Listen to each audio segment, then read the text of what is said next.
आज हम बात करेंगे एक ऐसे क्रिमिनल के बारे में जिसके कारण लड़कियां अपने घरों से निकलने के लिए डरती थी।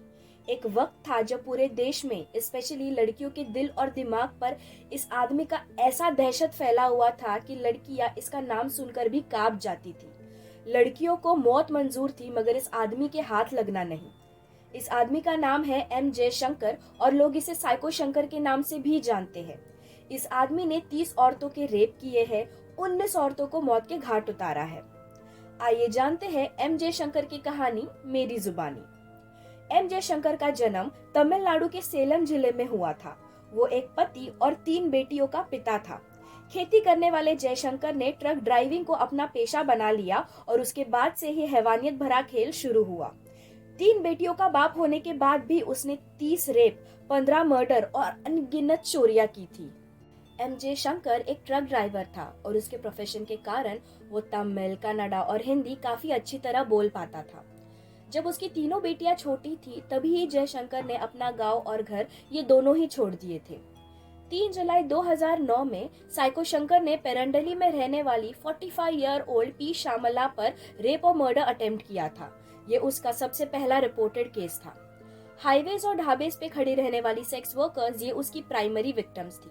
वो उन्हें बहला फुसलाकर अपने साथ ले जाता या फिर उनके साथ जोर जबरदस्ती कर अपने साथ ले जाता था।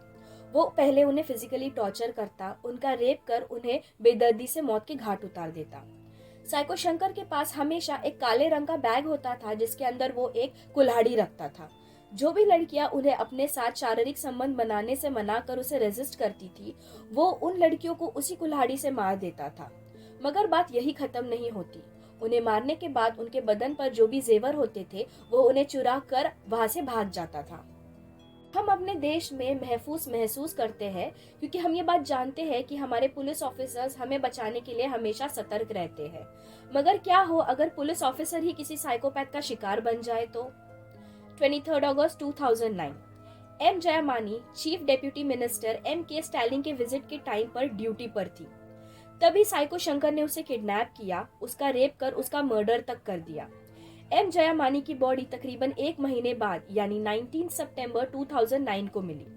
इस इंसिडेंट के बाद सब लोग के मन में ये डर बैठ गया था कि अगर ये साइको शंकर एक पुलिस ऑफिसर के साथ ये हैवानियत भरा काम कर सकता है तो ये मामूली इंसान के साथ क्या क्या करेगा। एम जयामानी की बॉडी मिलने के बाद तमिलनाडु की पूरी पुलिस फोर्स सतर्क हो चुकी थी। पुलिस ऑफिसर एम जयामानी का रेप और मर्डर करने के बाद साइको शंकर ने और 12 लोगों का रेप और मर्डर किया।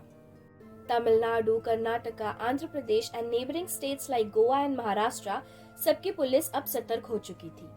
सेलम हाईवे पर साइको शंकर एक और महिला का रेप और मर्डर करने वाला था, लेकिन वो अपनी जान बचाकर वहां से भाग गई and she went to the nearest police station and that's when the police knew whom they were looking for। 19 अक्टूबर 2009 को जयशंकर को अरेस्ट किया और कोयम्बतूर पुलिस स्टेशन भेज दिया। कस्टडी में लेने के बाद पुलिस के सामने ये बात आई कि जयशंकर यह हैवानियत भरा काम 2008 से करता आ रहा है। 2008 से 2009 के बीच साइको शंकर पर 13 murder and rape and 7 rape case का इल्जाम लग चुके थे।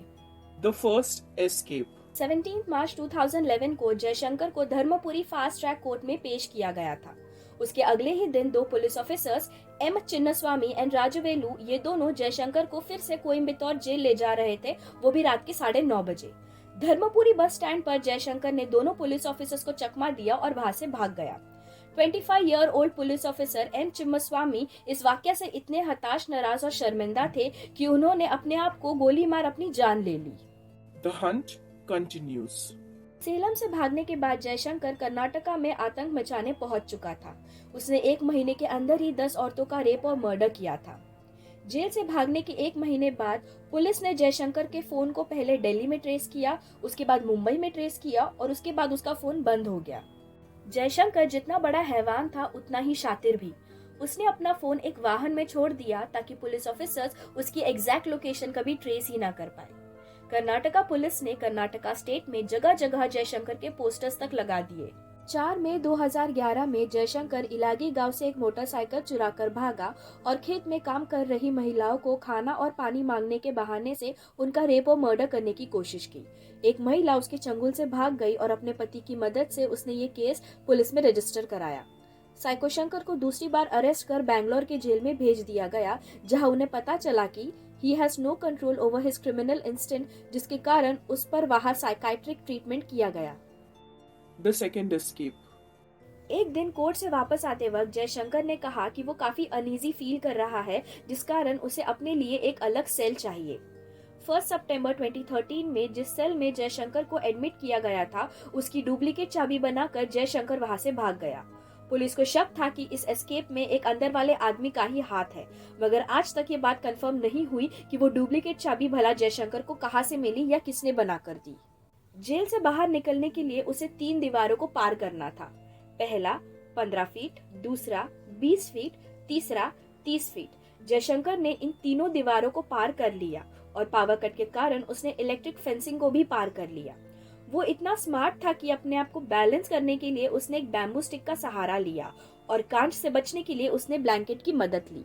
सेकेंड एस्केप में जयशंकर ने अपने पैर को फ्रैक्चर कर लिया था और खून की छींटें दीवारों पर लगी हुई थी, जिसके कारण पुलिस को यह बात पता चली कि जयशंकर अब एक जख्मी हालत में है। इस इंसिडेंट के कारण 3 wardens, 2 jailers and 6 security guards को सस्पेंड कर दिया गया। जयशंकर के भागने के बाद बेंगलुरु पुलिस ने रेड अलर्ट जारी कर दिया और 5 लाख का इनाम रखा to whoever gives them the information about Jaishankar. The final arrest. Police को यह पता था कि जयशंकर जख्मी है, इसलिए बेंगलुरु पुलिस ने सारे हॉस्पिटल्स में अलर्ट जारी कर दिया। एक पुलिस इन्फॉर्मेंट ने जयशंकर का विश्वास जीता और उसे ये प्रॉमिस किया कि वो उसे एक बाइक लाके देगा ताकि वो ये शहर छोड़कर भाग सके। अपने एस्केप के 5 दिन बाद यानी 6 सितंबर 2013 में उस पुलिस इन्फॉर्मेंट की मदद से जयशंकर को फिर से गिरफ्तार कर लिया गया और उसके पैर का इलाज करवाया गया। The demise. जयशंकर को बैंगलोर के सेंट्रल प्रिजन में हाई सिक्योरिटी में रखा गया था। वो 24/7 सीसीटीवी सर्वेलेंस के अंडर रहता था। आदत से मजबूर जयशंकर ने 25 फरवरी 2018 को जेल से फिर से भागने की कोशिश की, मगर इस बार वो नाकामयाब हुआ और उसे ये बात बहुत अच्छे से समझ आ गई कि वो अब वापस नहीं भाग पाएगा, जिसके कारण उसने अपनी ही जान ले ली।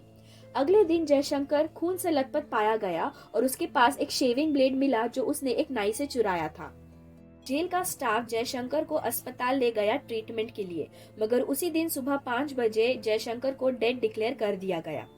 इस इंसिडेंट पर जयशंकर की वाइफ ने कहा कि जयशंकर कभी खुदकुशी कर ही नहीं सकता, उसकी मौत के पीछे अथॉरिटीज का हाथ है। और इस तरह एमजे शंकर या साइको शंकर की कहानी फाइनली खत्म हो गई। मैं उम्मीद करती हूँ कि एमजे शंकर या साइको शंकर की ये सीरियल किलर डॉक्यूमेंट्री आपको पसंद आई होगी। और अगर आपको क्राइम स्टोरीज या क्राइम डॉक्यूमेंट्रीज देखना पसंद है, then make sure to subscribe to my channel and then hit the bell icon.